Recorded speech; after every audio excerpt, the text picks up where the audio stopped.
Draft सजिलो होस् भनेर मैले एउटा लाइनिङ दिएको छु, यता एउटा ठाडो लाइनिङ दिएको छु। अब हाम्रो हिसाब किताब यहीँबाट सुरु हुन्छ है। सुरुमा लम्बाइ लिने, लम्बाइ छ 38, हाफ इन्ची सिलाइ मार्जिन छोडेर यता 2.5 इन्ची 2 इन्ची अथवा 3 इन्ची आफ्नो आवश्यकता अनुसार लिने। त्यसपछि arm hole, arm hole normally धेरै जसोलाई 6 मा भए मिल्छ है। त्यसपछि कम्मर, कम्मर लम्बाइ मैले लिएँ 14.5 मा। अब हिपको भाग ग्राहकको आवश्यकता अनुसार है, 20, 20.5, 21 कति खुन्नुहुन्छ ग्राहकले त्यही अनुसार मैले 21 मा राखेँ। अब यसको सिधा दर्शाइदिउँ है। त्यसपछि तिरा, यो तिरा नाप्दा जहिले पनि यो त्यसपछि तिराको मेजरमेन्ट लिँदा जहिले पनि यो झारेर नाप्नु हुँदैन है। ठिक्कै यो हाम्रो हड्डीको एउटा छेउतिरको पोइन्ट हुन्छ, त्यो पोइन्टसम्म नाप्नुपर्छ। अब यसको तिरा छ 15, अब 15 चाहिँदैन है। 15 कति बेला चाहिने थियो, यदि हामीले कलरवाला राखिएको भए। तिरा 15 को आधा 7.5 हुन्छ। यसमा मैले 1.5 इन्ची माइनस गरेँ, किनकि पछाडि 7 गला खुलिएको छ नि, 6 इन्ची भए काफी छ। त्यसपछि यो गलाको भाग 2.5, यहाँ पनि 2.5। अब गलालाई यसरी सिधा दर्शाइदिने, गला ग्राहकको इच्छा अनुसार। अब मैले अगाडि गला 6.5 हो, 6.5 लिएँ, यसको पनि सिधा बनाएँ। यसरी बक्सा बनायो भने गला बनाउन सजिलो हुन्छ है। अर्को कुरा, अब हल्का यसरी सेप दिनुस्, जहिले पनि गला थोरै 1-2 लाइन यता बाहिर निकालेको राम्रो हुन्छ है। त्यसपछि छाती छ हाम्रो 40, 40 लाई 4 ले भाग गर्ने 10 आयो। कम्मर छ हाम्रो 35, 35 लाई 4 ले भाग गर्दा 8.25। त्यसपछि हिप छ 41, 41 लाई 4 ले भाग गर्दा आयो 10.25। अब त्यसपछि मोहरी छ यसको 24, 24 को ठिक्क आधा लिने है। अनि यो हल्का सेप दिने, यसरी सेप दिने बेलामा ध्यान दिनु होला है। नर्मली यसरी सेप दिने भनेको एउटा ब्रेस्ट सानो भएकोलाई मात्र हो। थोरै ब्रेस्ट ठुलो छ भने यो यसरी दिनुपर्छ है सेप। अनि यो पोइन्टमा यसरी, अनि यो पोइन्ट जोड दिने। सिलाउँदा यो पोइन्टले चुचो नपाने हल्का सेप गरेर सिलाउने है। यो पोइन्टबाट यो पोइन्टमा 6 राखिएको थियो, अब मैले यहाँ 6 राखेँ, थोरै पाउ इन्ची भित्र लिएँ, अनि यो पोइन्ट यो सेपको माध्यमबाट यसरी जोडिदिएँ है। यो 7 इन्ची गला भएको कारणले मैले तिरा डाउन गरेको छैन, तिरा डाउन नगरे नि केही फरक पर्दैन। अब यो सेपको भूमिका नि एकदम इम्पोर्टेन्ट हुन्छ। सेप कसरी लिने त, यो पोइन्टबाट हल्का यसरी एउटा लाइन खिच्नुस्, 1.25 इन्च यसरी चिन्ह लाउनुस्, यो पोइन्टबाट यता 2.5 इन्चबाट हल्का यसरी सेप लिदिनुस् है। यो अगाडिको सेप भयो। अब पछाडिको सेप लिने तरिका, पछाडिको सेप लिँदा तपाईको यो पोइन्टबाट यो पोइन्टमा कति छ, 6 छ, यसलाई ठिक्क आधा गर्नुस् है। यो पोइन्टबाट 1.25 इन्ची अथवा 1.5 इन्ची लिए काफी छ है।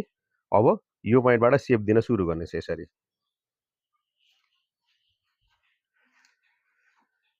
यसरी सेप दियो भने के हुन्छ, पछाडि पोको पर्दैन।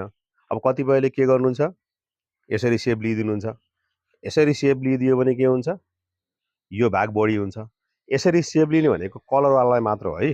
जो डिप गला खोलेको हुन्छ, डिप गला खोलेकोलाई यो तरिकाले सेप लिनु हुँदैन। मैले यो मेट्दिएँ है। त्यो कुर्ता भयो पछाडि 7 इन्ची गला खोलेको। अब कसैले के हुन्छ, मलाई टप्सको जस्तो गला चाहियो। टप्समा गला के हुन्छ, 1.5 इन्ची 2 इन्ची 3 इन्ची भन्दा हुँदैन।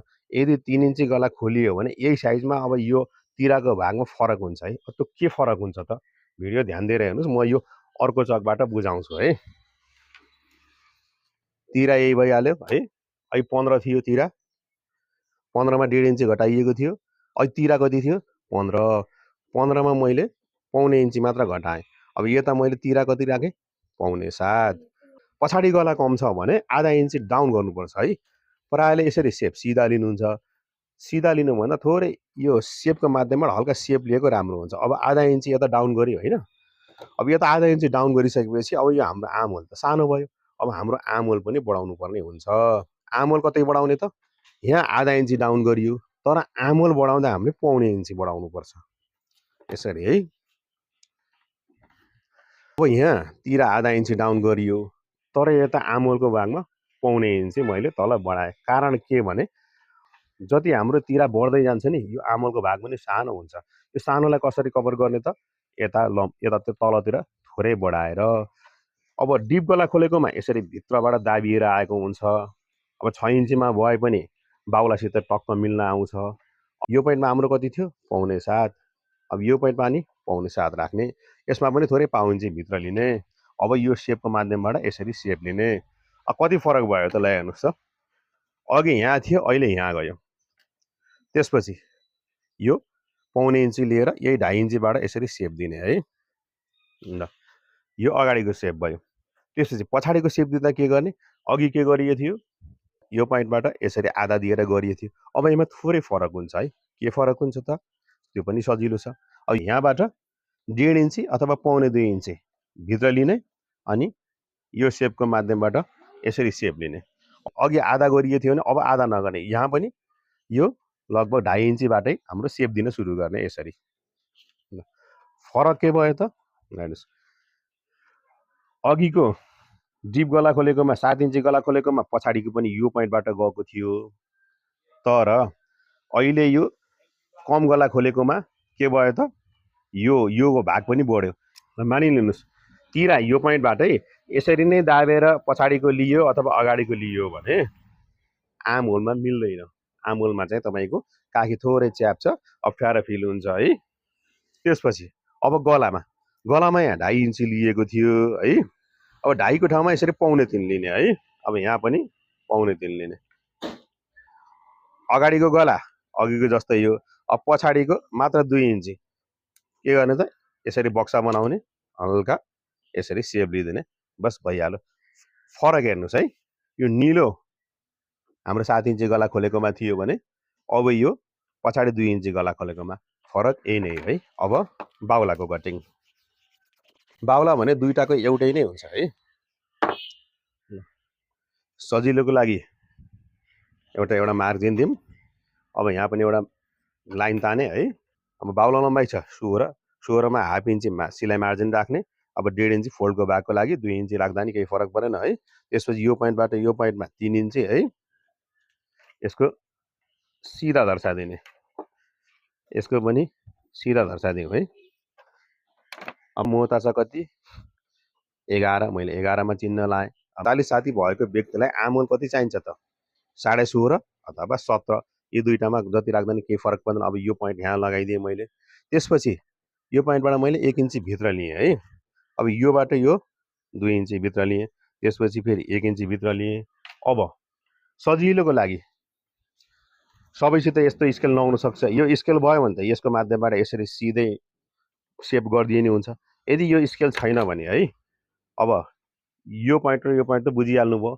यो पोइन्ट र यो पोइन्टबाट यसरी मार्जिन दिनुस्। यो पोइन्टबाट है, यो पोइन्टबाट यो पोइन्टमा यसरी मार्जिन दिनुस्। सजिलोको लागि यहाँबाट यसरी सेप दिइहाल्नुस्। त्यसपछि थोरै यो पोइन्ट र यो पोइन्टमा आधा निकालेर थोरै 3 लाइन मात्र है। आधा इन्च यसरी सिधा गरिदिनु भएको भएदेखि आधा इन्ची बाहिर निकाल्नु पर्थ्यो। हल्का यसरी सेप दिएको हुनाले 3 लाइनलाई मात्र दिए हुन्छ। अनि तपाईँको हल्का यसरी यो पोइन्टमा लगाएर यसरी घुमाउने। अघि नै यसरी घुमाइयो थियो नि, डाइरेक्ट घुमाउनुभन्दा पहिले यहाँ घुमाइदिएर पछि घुमाएको सजिलो हुन्छ। त्यसपछि यो पोइन्टबाट यो पोइन्टमा नि फेरि आधा इन्ची भित्र लिने है। अनि यो अगाडिकोलाई यो 1 इन्चीबाट हल्का यसरी सेप लिदिने है। ल हेर्नुहोस्, अब यसले गरेको ल हेर्नुहोस्, यो र यो एकदम करेक्ट मिल्न आयो नि हैन। अब यो पोइन्टलाई हेर्नुहोस्, अब अगाडिको नि करेक्ट मिल्न आयो नि, एकदम सजिलो तरिका है यो। त्यसपछि यसलाई यसरी सिधा दिनुस्, भइहाल्यो। एकदम सजिलो छ है बाहुला कटिङ गर्न पनि।